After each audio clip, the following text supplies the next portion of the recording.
And finally tonight, some of the little-known stories of the women who operated lighthouses across the country, saving lives and keeping history. John Yang brings us this story of strength and beauty. Surfers and seabirds called this stretch of the California coastline home. It can be dramatic and breathtaking. But the rocky, jagged shore and shoals, sometimes shrouded in fog, can also be treacherous for boats and ships that get too close. For generations, the Point Pinos Lighthouse in Pacific Grove has stood sentry, warning mariners to keep their distance.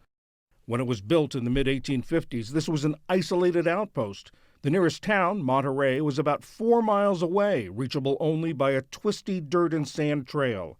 Those on the East Coast who wanted to get to the West Coast generally traveled by sailing boat, a 6-month ordeal that took them around Cape Horn at the tip of South America.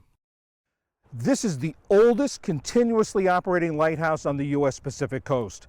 2 women have been principal lighthouse keepers here, dating back to 1856, when Charlotte Layton became the first woman to have that job on the West Coast.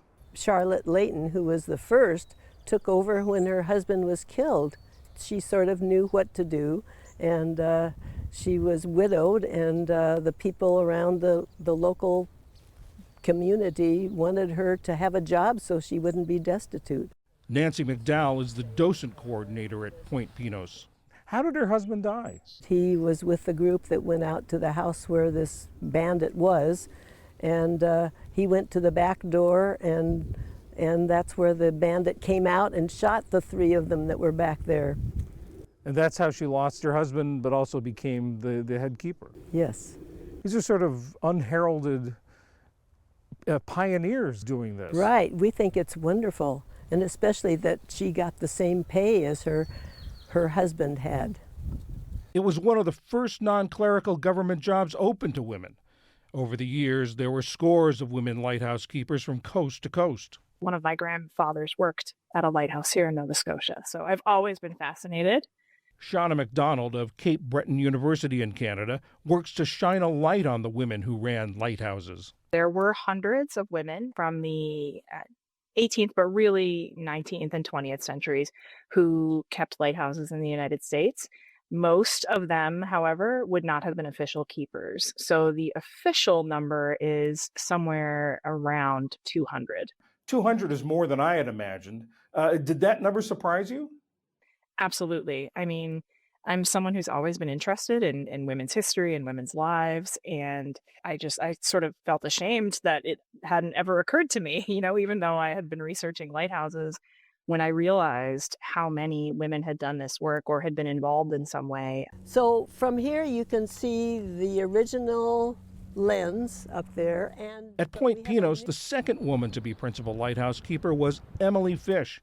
She had the job from 1893 to 1914. She hopefully had a time to sit, maybe resting during the day after being up all night with the lamp. The widow of a physician, she was known as the socialite keeper. She entertained guests at the lighthouse in her fashionable sitting room. Maybe you'd like to go up and see where she went. Sure. From her room to take care of the light. And so it's narrow steps, but it goes up to a ladder, and we can even go up the ladder. Oh, goodness. Just like the keepers would have had to do. We're going up the ladder to the lantern room. So we see this vista, and this light is going out 17 miles in this entire direction? Yes. However many degrees this is all the way around. It's not 360 because this little part's gone, and I'm not sure how many that is. But it goes everywhere except in the fog. And I don't know how far it does go. It depends on how thick the fog is, I suspect. By 1990, all U.S. lighthouses had been automated, eliminating the need for keepers. Lighthouse keeping was not a terribly posh job, despite the exception of someone like Emily Fish. These were mostly working class people. These were not easy jobs.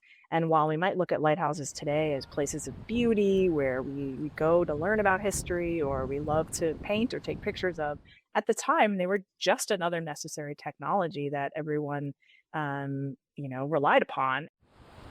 North of Point Pinos, across Monterey Bay, is Santa Cruz, once home to another important lighthouse run by a woman. Laura Hecox was the principal lighthouse keeper there from 1883 to 1917. She was also a naturalist, amassing an impressive collection of specimens from the area. Ida Lewis was arguably the best-known U.S. woman lighthouse keeper. She made it onto the cover of Harper's Weekly in 1869. She ran the Lime Rock Lighthouse in Rhode Island's Newport Harbor. She did a lot of rescuing.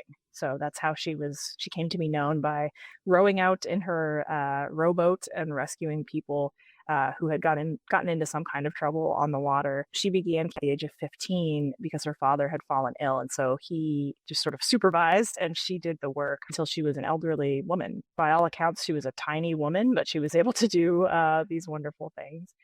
So she was famous in her time. But then I also love women who haven't gotten as much attention. Laura Hedges, she kept a lighthouse in New Jersey for a while when her husband had fallen ill. And then I was able to visit the National Archives and find the logs where I can see Laura Hedges having been the keeper in 1925 and 1926.